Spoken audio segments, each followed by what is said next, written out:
रात के शायद 2 बज रहे होंगे और किसी अनजान हाईवे पर कुछ आम से दिखने वाले ट्रकों का एक काफिला पूरी रफ्तार से दौड़ रहा है। हाँ, बाहर से देखने पर लगेगा कि शायद कोई रोजमर्रा का सामान जा रहा है। बिल्कुल, लेकिन अंदर कोई साधारण माल नहीं है।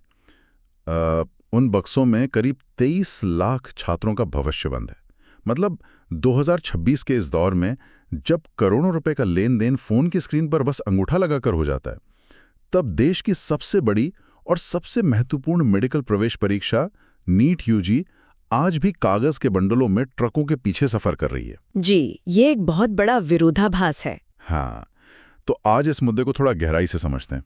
एक तरफ नीट है जो हर साल पेपर लीक के भंवर में फंस जाती है, और ठीक उसी स्तर की दूसरी परीक्षा जेईई है जिसे लगभग अभेद्य माना जाता है। मतलब ये कोई संयोग तो नहीं हो सकता? देखिए, ये कोई संयोग बिल्कुल नहीं है।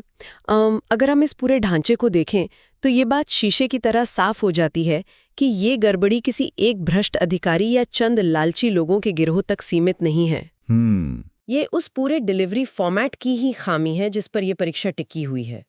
जेईई और नीट के बीच का जो सबसे बड़ा फर्क है वो विषयों का नहीं है, बल्कि उस माध्यम का है जिससे परीक्षा ली जा रही है। सही बात है। इसी बात को समझने के लिए एक एनालॉजी लेते हैं।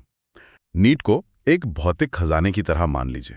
हाँ, एक असली ठोस सोने का खजाना, बिल्कुल। जिससे बक्सों में बंद करके देश के हजारों शहरों, कस्बों और गांवों तक ट्रकों में ट्रांसपोर्ट किया जा रहा है। और दूसरी तरफ जेईई है जो एक एन्क्रिप्टेड ईमेल की तरह है, सर्वर से सीधे स्क्रीन तक।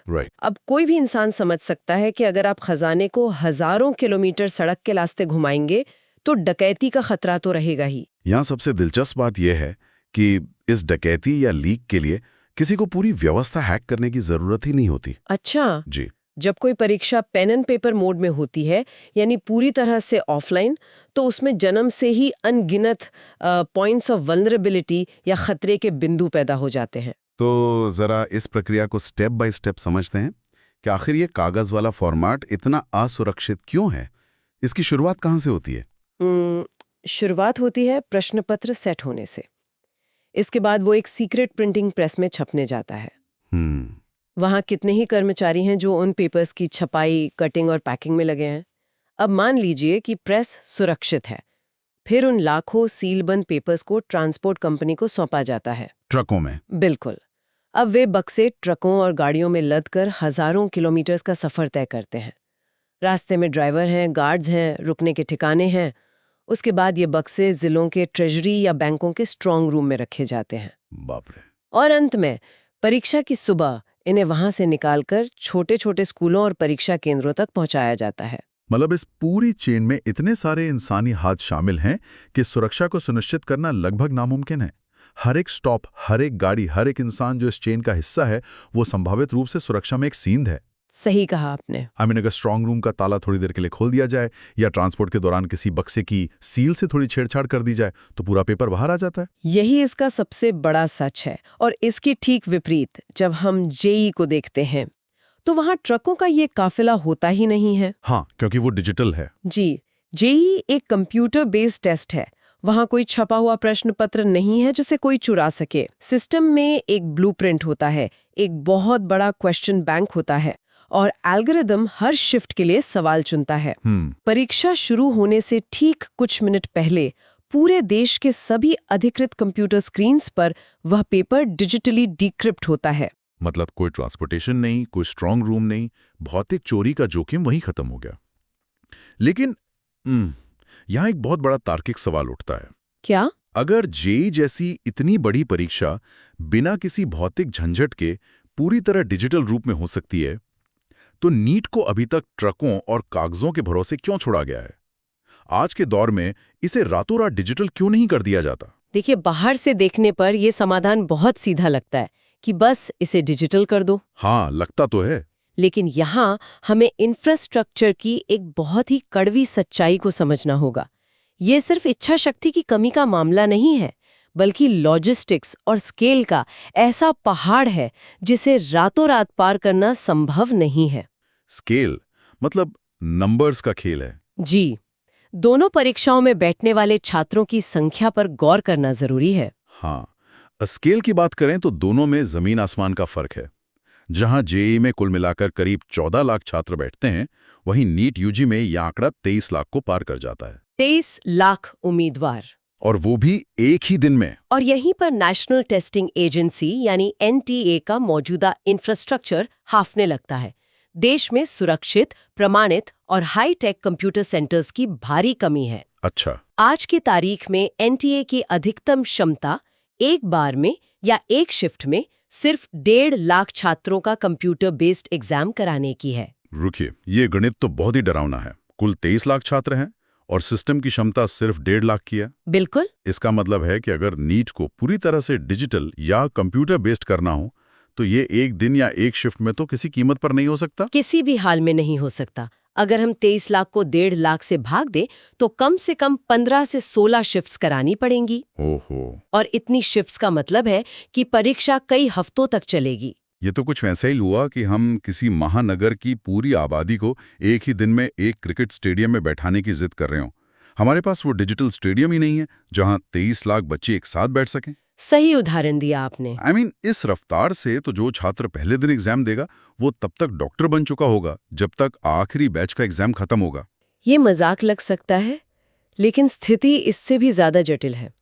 उस स्टेडियम की एनालॉजी में एक लेयर और जोड़ते हैं। बताइए। कंप्यूटर बेस्ड टेस्ट कराने के लिए सिर्फ एक डेस्क और कुर्सी काफी नहीं होती। हर एक सीट पर एक कंप्यूटर, निर्बाध बिजली का बैकअप, एक ऐसा लोकल सर्वर जो इंटरनेट जाने पर भी क्रैश ना हो, और हर छात्र का बायोमेट्रिक वेरिफिकेशन चाहिए होता है।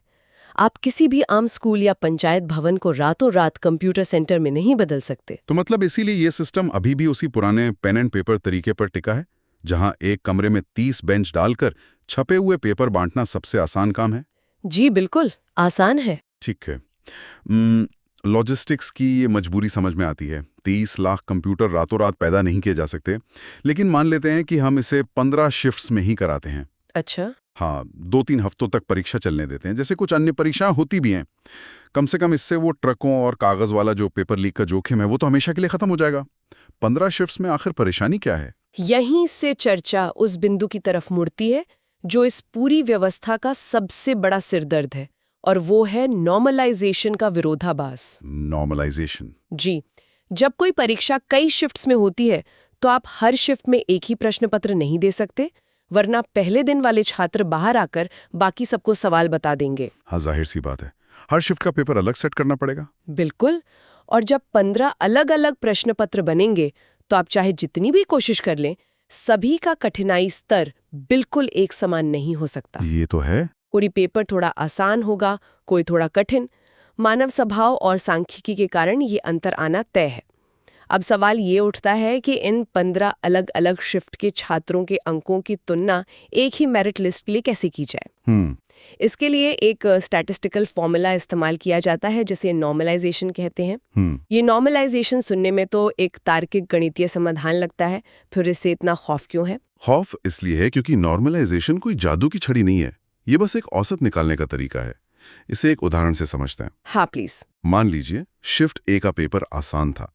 एक छात्र ने 720 में से 660 का शानदार स्कोर किया। ओके। वहीं शिफ्ट बी का पेपर काफी कठिन था और वहां के टॉपर का स्कोर ही 650 रहा। अब नॉर्मलाइजेशन का फॉर्मूला जब इन दोनों को एक बराबर पैमाने पर लाने की कोशिश करेगा तो हो सकता है कि शिफ्ट ए वाले छात्र के 5 नंबर कम कर दिए जाएं। अरे बाप रे! और मेडिकल की दुनिया में 5 नंबर कम होने का मतलब है एक भयानक पतन। एक एक नंबर पर हजारों रैंक ऊपर नीचे हो जाती हैं। सटीक कहा। उन 5 नंबरों के कम होने का सीधा मतलब हो सकता है कि उस छात्र की रैंक 3000 पायदान नीचे खिसक जाए। उफ। जो सरकारी मेडिकल कॉलेज उसे मिलने वाला था वो अब उसके हाथ से निकल चुका है। अब सोचिए, जब उस छात्र और उसके परिवार को पता चलेगा कि उसने तो 660 सवालों के सही जवाब दिए थे, लेकिन किसी फॉर्मूले ने उसके नंबर कम करके उसका भविष्य बर्बाद कर दिया, तो उनकी प्रतिक्रिया क्या होगी? वो तो सीधा हाईकोर्ट का दरवाजा खटखटाएंगे। मतलब ये तो एक लीगल नाइटमेयर है, एक कानूनी दुस्वप्न। बिल्कुल। और प्रशासन इसी कानूनी बाढ़ से खौफ खाता है। उन्हें पता है कि अगर नीट जैसी हाई स्टिक्स परीक्षा में नॉर्मलाइजेशन लागू किया गया तो देश भर की अदालतों में मुकदमों का अंबार लग जाएगा। हर वो छात्र जो कट ऑफ से 1 नंबर भी नीचे रह गया वो कोर्ट में चुनौती देगा। और ऐसा अतीत में हो भी चुका है। अगर हम हालिया इतिहास को देखें तो नीट पीजी जो कि पोस्ट ग्रेजुएशन के लिए होता है, उसमें सिर्फ लीक की अफवाहें उड़ने के बाद ही इतना बड़ा बखेड़ा खड़ा हो गया था कि मामला सुप्रीम कोर्ट तक जा पहुंचा। जी हाँ। और उस दौरान सुप्रीम कोर्ट ने खुद ये निर्देश दिया था कि ऐसी संवेदनशील परीक्षाएं जहां तक हो सके सिंगल शिफ्ट में ही आयोजित कराई जानी चाहिए, राइट। ताकि हर छात्र को एक ही प्रश्न पत्र मिले और किसी तरह के नॉर्मलाइजेशन या भेदभाव की गुंजाइश ही ना रहे। और यही वो बिंदु है जहां प्रशासन के हाथ बन जाते हैं। सिंगल शिफ्ट करवाने का मतलब है कि नॉर्मलाइजेशन की जरूरत नहीं पड़ेगी, कोर्ट कचहरी के मुकदमों से बचा जा सकेगा और एडमिशन प्रक्रिया बिना किसी देरी के पूरी हो जाएगी। रुकिए, यहाँ एक बहुत ही गहरा और डरावना विरोधाभास उभरकर सामने आ रहा है। क्या? मतलब नॉर्मलाइजेशन के मुकदमों से बचने के लिए सिस्टम को पूरी परीक्षा एक ही दिन में एक ही शिफ्ट में करानी पड़ती है, और क्योंकि एक शिफ्ट में 23 लाख बच्चों को कंप्यूटर नहीं दिए जा सकते, इसलिए उन्हें मजबूरन कागज और ट्रकों वाले उस पुराने ऑफलाइन फॉर्मेट पर लौटना पड़ता है। बिल्कुल। और कागज और ट्रकों के इस्तेमाल का सीधा नतीजा होता है पेपर लीक। आप उस चक्रव्यूह को बिल्कुल सही पकड़ चुके हैं। मतलब कानूनी पचड़ों और मुकदमों के डर से सिस्टम ने एक ऐसी सिंगल शिफ्ट व्यवस्था को गले लगा रखा है जो स्पष्ट रूप से पेपर लीक के लिए खुली दावत है। यहाँ तो साफ तौर पर इलाज ही बीमारी से ज्यादा खतरनाक मान लिया गया है। इसे इस तरह भी देख सकते हैं कि सिस्टम के पास दो ही खराब विकल्प हैं। कौन से? पहला, डिजिटल कराएं, कई शिफ्ट्स लें, नॉर्मलाइजेशन लाएं और फिर एडमिशन को सालों साल अदालतों में लटकता हुआ देखें। और दूसरा, एक ही शिफ्ट में ऑफलाइन कराएं और फिर पुलिस व प्रशासन के बल पर यह उम्मीद करें कि रास्ते में कोई सेंधमारी नहीं होगी। प्रशासन ने दूसरा विकल्प चुना है। लेकिन ये उम्मीद बार बार टूट रही है। जब ये साफ है कि सिस्टम इस असुरक्षित ढांचे में पूरी तरह फंसा हुआ है और कानूनी डर के कारण इसे बदल नहीं पा रहा है, तो हमारा ध्यान उन लोगों की तरफ जाना चाहिए जो इस कमजोरी का फायदा उठा रहे हैं। जी। वो कौन लोग हैं जो इस डार्क मार्केट को चला रहे हैं? ये हमें इस पूरी समस्या के सबसे स्याह पहलू यानी इसके अर्थशास्त्र और मनोवैज्ञानिक दबाव की ओर ले जाता है। देखिए, किसी भी काले बाजार का एक बुनियादी नियम होता है, जब तक भयानक डिमांड न हो तब तक कोई सप्लाई चेन खड़ी नहीं हो सकती। सही बात है। नीट के मामले में ये डिमांड केवल ज्यादा नहीं है, ये हताशा से भरी हुई है। गणित बहुत सीधा है। परीक्षा में बैठने वाले उम्मीदवार हैं 23 लाख और पूरे देश में सरकारी और प्राइवेट मिलाकर कुल मेडिकल सीटें कितनी हैं? सिर्फ 1 लाख के आसपास। 23 लाख छात्र और 1 लाख सीटें, अगर इसका प्रतिशत निकालें तो सक्सेस रेट 5% से भी कम है। मतलब 95% से ज्यादा छात्रों का बाहर होना तो पहले से ही तय है। इस भयानक प्रतिस्पर्धा के साथ अब जरा फीस के ढांचे को जोड़कर देखिए। हाँ, वो भी एक बहुत बड़ा फैक्टर है। भारत में जो सरकारी मेडिकल कॉलेज हैं, उनकी फीस बहुत कम होती है जो एक आम परिवार दे सकता है। लेकिन सरकारी सीटें तो मुट्ठी भर हैं। जो छात्र वहां नहीं पहुंच पाते उनके लिए दूसरा विकल्प प्राइवेट मेडिकल कॉलेज होते हैं। और प्राइवेट संस्थानों की फीस का आंकड़ा डराने वाला है। वहां पूरी पढ़ाई का खर्च 1 करोड़ से लेके 1.5 करोड़ रुपए तक जा सकता है। एक आम मध्यम वर्गीय परिवार के लिए 1.5 करोड़ रुपए की फीस भरना सिर्फ मुश्किल नहीं है बल्कि नामुमकिन है। यहीं से वो जीवन बदलने वाला या लाइफ ऑल्टरिंग दबाव पैदा होता है। बिल्कुल।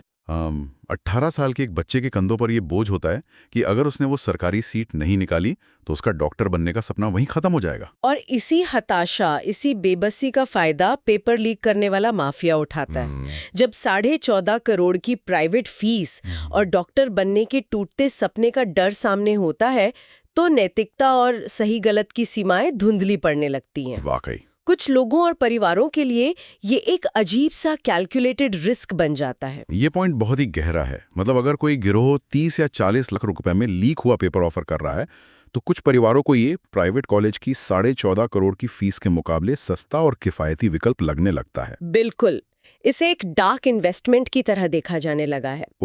परिवार अपनी जीवन भर की जमा पूंजी लगा देते हैं, खेत या जमीन बेच देते हैं, क्योंकि उन्हें लगता है कि 40 लाख रुपए देकर अगर सरकारी सीट पक्की हो गई तो आगे के करोड़ों रुपए बच जाएंगे और भविष्य सुरक्षित हो जाएगा। ये सोचिए कितनी विभत्स है यार कि देश की शिक्षा प्रणाली में भ्रष्टाचार को एक फाइनेंशियल डिस्काउंट या निवेश के रूप में देखा जाने लगा है। जी। तो प्राइवेट कॉलेजों की ये भारी भरकम फीस और सरकारी सीटों की भयंकर कमी ने मिलकर एक ऐसा इकोसिस्टम बना दिया है जहां पेपर लीक का व्यापार अरबों का बन चुका है। अर्थशास्त्र का यही वो कड़वा सच है जो सिस्टम को खोखला कर रहा है। जब सप्लाई और डिमांड के बीच इतनी गहरी और हताश करने वाली खाई होती है तो पानी अपना रास्ता खुद बना लेता है। सही कहा। और क्योंकि नीट के ऑफलाइन डिजाइन में ट्रांसपोर्टेशन और छपाई के दौरान इतनी सारी दरारें मौजूद है, तो इस डिमांड को पूरा करने के लिए सप्लायर्स हमेशा एक कदम आगे रहते हैं। तो इस पूरी चर्चा को अगर हम जोड़कर देखें तो ये बात पूरी तरह से स्पष्ट हो जाती है कि नीट यूजी में पेपर लीक की जो बीमारी है उसका असली कारण सिर्फ वो लोग नहीं है जो तिजोरी का ताला तोड़ रहे हैं। ये एक परफेक्ट स्टॉर्म है जिसने पूरे सिस्टम को घेर रखा है। हाँ, एक ऐसा तूफान जहां कई कमजोरियां एक साथ आकर टकराती हैं। हाँ, एक तरफ है ऑफलाइन फिजिकल डिलीवरी का वो लॉजिस्टिकल नाइटमेयर जहां हर छपा हुआ कागज और हर ट्रक एक कमजोर कड़ी है। दूसरी तरफ है नॉर्मलाइजेशन से बचने की वो कानूनी मजबूरी जो प्रशासन को इस खतरनाक सिंगल शिफ्ट सिस्टम से चिपके रहने पर मजबूर करती है। बिल्कुल। तीसरी तरफ है 23 लाख छात्रों के भविष्य का वो अभूतपूर्व दबाव। और इन सब से ऊपर है 1 लाख सीटों के लिए मची वो हताशा जो इस पूरे काले बाजार को करोड़ों की फंडिंग दे रही है। और जब तक ये सारे कारक अपनी जगह पर मौजूद हैं, तब तक सिर्फ नए नियम बना देने से या ट्रकों पर जीपीएस ट्रैकर लगा देने से ये समस्या खत्म नहीं होने वाली।